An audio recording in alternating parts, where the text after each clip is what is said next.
Hi, everybody. Welcome back to the Underwater Photography Show. I'm Matthew Sullivan. And I'm Alex Mustard. And in Uh, this episode, I'm swinging the spotlight round onto Matthew, and we're going to have a look at three of his images that I've picked out because I kind of want to hear a bit more about them. And I have allowed him one that I know is of his favorite type of subject. But actually, all three of them, I was kind of particularly the first one, which is I'll bring them up actually before so everyone can see this first one of this. Is it Mosshead war bonnet? But particularly like doing this technique in water that is not exactly warm, and you haven't got a dive guide there to hold your snoot for you and all that sort of thing. I'm always been very impressed by this shot because I think a lot of people go to Lembe or Philippines or Bali and will get shots like this with the help of two dive guides and a load of dives. And to go and do this in Canada, I was super impressed by. well, I appreciate that. And yeah, like you said, you've dived this site. It's the Under the Dock at God's Pocket, which is one of my favorite dive sites in the world. It's not aesthetically pleasing whatsoever. It's just thick silt and mud, and a truckload of empty bottles and cans that they've actually put down there as artificial homes for a lot of these cool critters. And one of those is the Mosshead war bonnets. They're not usually you can find one or two down there. They're not everywhere, but they're relatively reliable. Um, and this was on my first God's Pocket trip, and it took me 3 dives to actually get this fish to be cooperative with me. Because some of them are really bold, and they'll just sit out at the end of their bottle or their hole or whatever and just watch you. This guy was not especially, so every time I would get close to him, he would pull in, and it didn't matter how long I sat there, which admittedly in cold water like that isn't very long because you get frigid just sitting there. But so I would give up, and he wouldn't come out while I sat there. And then on the third dive down for him, he kind of just chilled at the entrance to the bottle, and for whatever reason was okay that day. So I put my one light off to the side, the one that's lighting up the barnacles around the bottle, which I didn't anticipate would actually show up with the UV light, but they kind of reflected it a little bit, which was nice. And the bottle didn't. And then, snooted the face of the war bonnet. Myself, like you said, there's no dive guides there at God's Pocket. You do everything yourself, which I like to do anyway. But yeah, up there in cold water with less dexterity, it's a little bit more difficult. But the first few times I did it, I wasn't really catching his hair, so that I had to readjust and managed to actually get the hairs lit up, the eye lit up, the little droopy mouth lit up, Mm. and finally he cooperated. Yeah, it's very cool, and I really appreciate shots. I think I like you generally do all my snoot lighting always myself. Um, but when you do that in places like Southeast Asia, you kind of know that it doesn't really mark your work out from everyone else's because whether they're doing it by themselves, there'll be plenty of people who aren't, and therefore you're kind of wasting your time a bit putting that effort in to create something different. Whereas I think when you go to an environment where there is no choice to have that assistance, and then you do these shots, it's so much more impressive. And also with a subject that's not easy to find and a very cool looking subject as well. Yeah. And I will say, so over the years, this having the different colored light has kind of lost its appeal to me. But when I shot this, there weren't a ton of people doing the artificial light like Mm. in some other part of the frame. So I think it was a bit fresher, which I think I made it appeal to me more at the time. Yeah, Like you said, I think a lot of people are doing this now, so it doesn't necessarily stand out as much. yeah. I feel when you're using the blues and the greens as that artificial light, it has a bit more realism for me, and I kind of Mhm. tend to like the pictures more than when it's just total artificialness around the subject, which Yeah. for me doesn't work so well.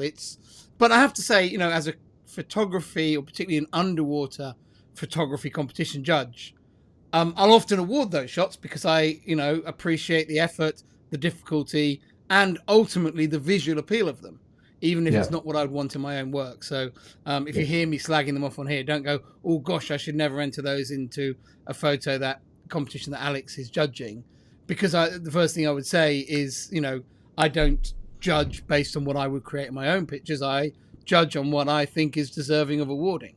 So Yeah. I'm relaxed about that. And this is shot with the Nikon D4 I see on the screen here. Yeah, D4 105, 1/160th of a second, f5.6, and ISO 400. Those settings are mostly just to allow the blue light to bleed in because it's not very bright. So if you are shooting it at like normal macro settings, that blue light isn't going to show up, and it would just be a snooted fish face in the dark, which might be cool, but it wasn't what I was going for. So yeah, if you try to get that artificial light in, especially from a constant light, you're going to need different settings than you would normally need for classic macro shooting. That's awesome. Right, I'm going to move us along to the next one because I suspect that the fact that it's wait, I'm not in the right window. That it's a striated frogfish, very handsomely displaying all maybe her fins. That you're going to want to say lots about this. What I like about this one is I love wide angle macro pictures, but I particularly like the background elements you've got into this one with those two windows out from, I guess these might be pier jetty legs or something like that, out to the view behind. It creates a really interesting background that creates depth in the composition without in any way competing with the impact of the subject. Yeah, and so wide angle macro is my favorite style to shoot, and this was with the EMWL, the Sony 90mm, and I've been it's well known, obviously, if anyone's watching this show, I have an obsession with frogfish. They're one of my favorite things to see and photograph underwater. And I've tried in the past with other rigs to do the close focus wide angle thing with varying degrees of success. But the EMWL is very specialized and it allows you to get this type of picture, which I've been after for a really long time. One thing I see a lot with EMWL pictures is, and I'm guilty of this myself, I have plenty of pictures like this, but I try to not to, is the subject will be close focus wide angle and then there's nothing else in the frame. So it almost looks like you're shooting close focus wide angle for the sake of shooting close focus wide angle and not necessarily putting the subject in its environment in a way that's interesting. So this particular dock, it's not dived often, but it has a lot of really cool things. And this frogfish was there for at least a week, and I wanted to try to show where it is, like you said, without necessarily competing with the frogfish. So there was a couple times where it would be wedged up against the dock piling, and then it just looks like you're shooting a frogfish against the dock piling, which doesn't look especially cool. But she was very active and would wander through the pilings. And this particular spot, she kind of paused at and stood up and spread her fins. There was a bunch of angelfish around, and the angelfish were clearly unsettling her. They weren't really paying attention to her. They were paying attention to me, but I think they were just in proximity to her, so she wasn't thrilled with it. So she would put her fins up whenever one would swim by, and then once they'd be gone, she'd sit back down. But I took advantage of that, and whenever I could see the angelfish coming up, I get ready and shoot because she would stand up. And it happened to line up that I was able to get all of the dock pilings in the background. And the settings on this one are 1/30th of a second, f16, and ISO 640. So normally I avoid higher ISO at all costs, but my camera is the A7S III. It handles that perfectly fine. And you have to shoot the real slow shutter speeds with the EMWL often to get the background to bleed in, because you have to stop down so much with your aperture to get adequate depth of field. And I had. You can see it's a sunny day though, from the left-hand side of the picture, which is obviously helping you with that, that shutter speed. Yeah, definitely. Yeah. I'm a big believer with the MWL is I'll always, on a trip, always wait for the sunny days to shoot it, try and avoid shooting it early and late in the day as well to get as much ambient light as possible. And one thing I noticed with this particular fish is with normally I'll shoot close focus wide angle with just the regular strobes and no light modifiers, but she ended up blending in too well with the surroundings. Fortunately, I had brought my reduction rings, so I tossed the reduction rings on and aimed them inward at her, and they gave her just that little bit of pop to separate her from the rest of the surroundings. And Oh, that's I like nice. that their eyes refract too, that bright blue light. Yeah, her eyes is stunning. It's but I think she does really pop out from the background. I almost always shoot the MWL with diffusers on my strobes because I like to have, because the strobes are so close. I'm just trying to soften them and Yeah, but I think the lighting here is excellent, and I might try some EMW. I've not really shot the EMWL very much at all with reduction rings, and I really like the effect of this shot. It creates a real pop, which is ultimately what you want with a wide angle macro. yeah. So I might try some of that in the future because I really like how the light looks. Well, I appreciate that. And the normally, like you said, I'll shoot them with diffuser or something like that. But for a lot of these subjects that are on that, especially here in Florida, a lot of the subjects that are on those muddy or mucky substrates are the exact same color. So if you Yeah, just shoot them with, the diffusers, there's nothing to really separate them. and I guess Uh, you're so shallow as well, so yeah, you don't have that natural color shift of strobe yeah, light to ambient light. yeah. That big color shift. Yeah. And one thing I will thank you for, because you told me a while ago, is because I was noticing it, the EMWL shifts the colors pretty dramatically. Mm. If you have use your auto white balance, so you told me to change the Kelvin settings on that, and it would solve the problem. So thank you for that, because it definitely helped get some of the more natural colors back into the frame. Yeah. So Yeah. helpful tip if anybody's shooting that and wondering why their white balance is off. Yeah, yeah. It's there's a lot of glass with. I think in the future, Nauticam have found out what the source of that is. It's not a big deal, but I think probably future EMWLs might. So if you watch this in the future and you don't have a color shift, I know that Nauticam have figured out what was causing that color shift. So And and it's just the more elements, the stronger it gets. one more thing I'd like to say is uh, just with regards to like showing her feet, a lot of subjects will react to other animals in the environment and can make your picture a little more interesting. So sometimes just pay attention to how certain subjects react to other things that are around, and it might give you a little bit of an advantage for making a cool picture like the angelfish were with her and spreading her feet out and standing upright. Mm. Yeah, no, she's really posed, which is what I think makes the picture impactful. Okay, and our final one, probably not taken too far away from this shot, is a stargazer. I've never seen this species of stargazer, so I've not dived blue heron that much. But yeah, I've always loved this species of stargazer. I think this is a fantastic way to shoot this great creature, just with the selectively lighting across the stargazer, and it just pops out from its surroundings. Yeah, so this is a southern stargazer. I think we get southern and northern here, but they're almost identical. But southern is more common, so I'm assuming that's what this one is. I like them too because a lot of the ones you see in the out in the tropical Pacific are pretty bland in terms of their pattern and their color. But the southerns have this really cool, like the white spotting all over them. Sometimes they have almost like a starburst fireworks pattern around them as well, which is really cool. And they're one of my favorite subjects, but here in particular, they're either a boom or bust species. So you can have a month where you see them two or three on every single dive, and then you won't see them for a year.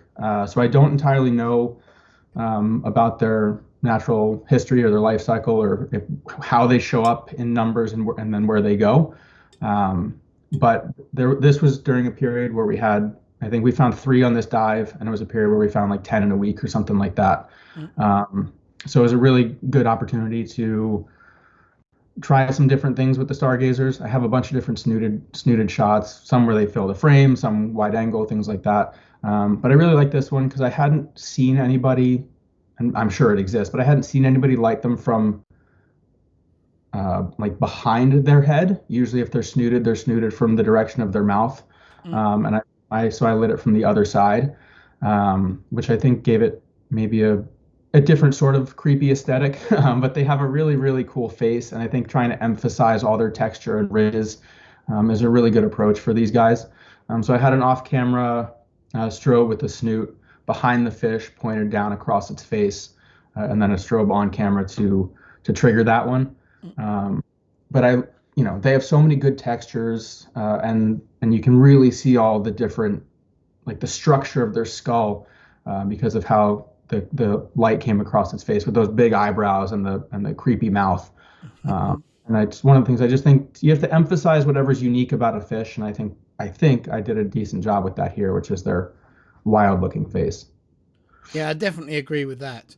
A comment I'd make as well is that I like how strong the eyes are in this picture, and I think sometimes, although people see stargazers at night, you quite often find that because people put loads of torchlight on while they're shooting them, and they take a while to get to the best shot. You end up with the stargazer with its eyes kind of, the pupils all closed back up again. And I like the big pupils on this one. They create really nice strong focal points, and they have a nice color to them as well. Yeah, and the at least the key with stargazers here is if you find one that's like mostly buried, it's just gonna and you try to brush it off with like a hand of sand, it's just gonna stay buried. It's gonna rebury itself. The key I found is to find the dumb ones that don't fully hide themselves and just kind of sit out. This guy was just sitting out with the whole top of his body exposed.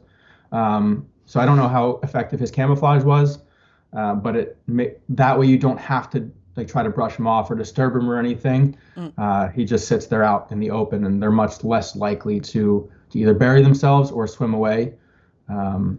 And it's the less you can disturb anything, the better, obviously. And I think the fact that he was sitting out made it more cooperative because I didn't have to disturb him at all. And are they the same size as the stargazers in other places? Are kind of like approaching a foot in length? So usually the ones we see here are probably about 15 inches. I have seen bigger. Some exceptionally big ones that are probably 2+ feet. Really? Oh, wow. I didn't realize that. About 15 inches, yeah. Yeah, because I've seen them obviously throughout Southeast Asia, but also the Mediterranean ones, and also in Australia as well. In South Australia, I've seen them as well. So in different species. I don't know all the species around the world, but I know those are all different ones.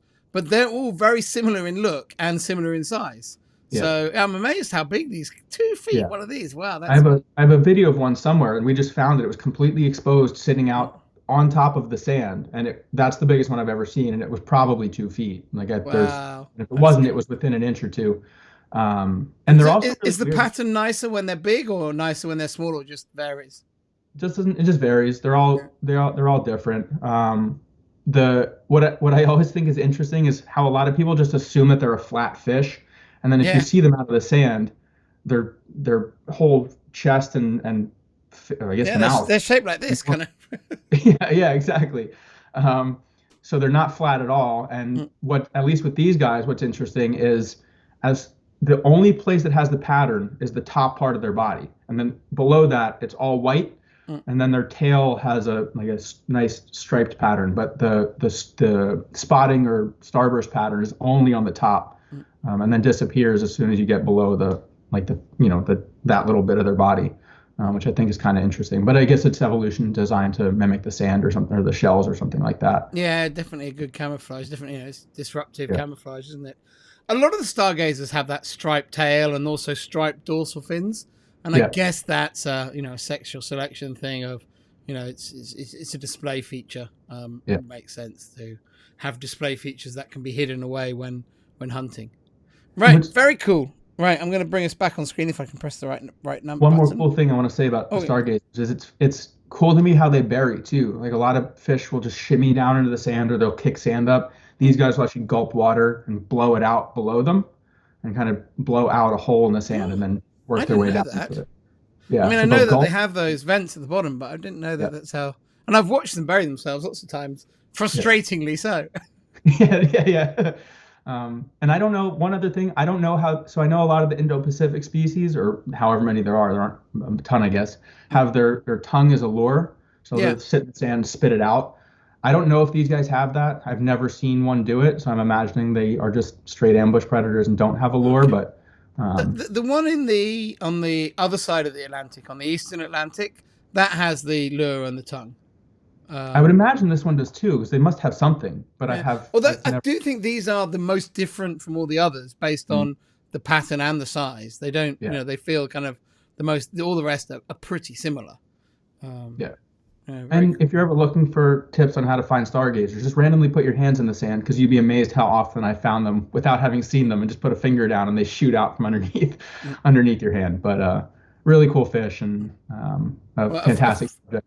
a friend of mine, Jenny Stock, who watches this and has been awarded in lots of places, she was awarded in the People's Choice of the Wildlife Photographer of the Year with a stargazer that I found with my knee. So There you go. yeah, so and you know, she got the shot after I found it. So yeah, There so you go.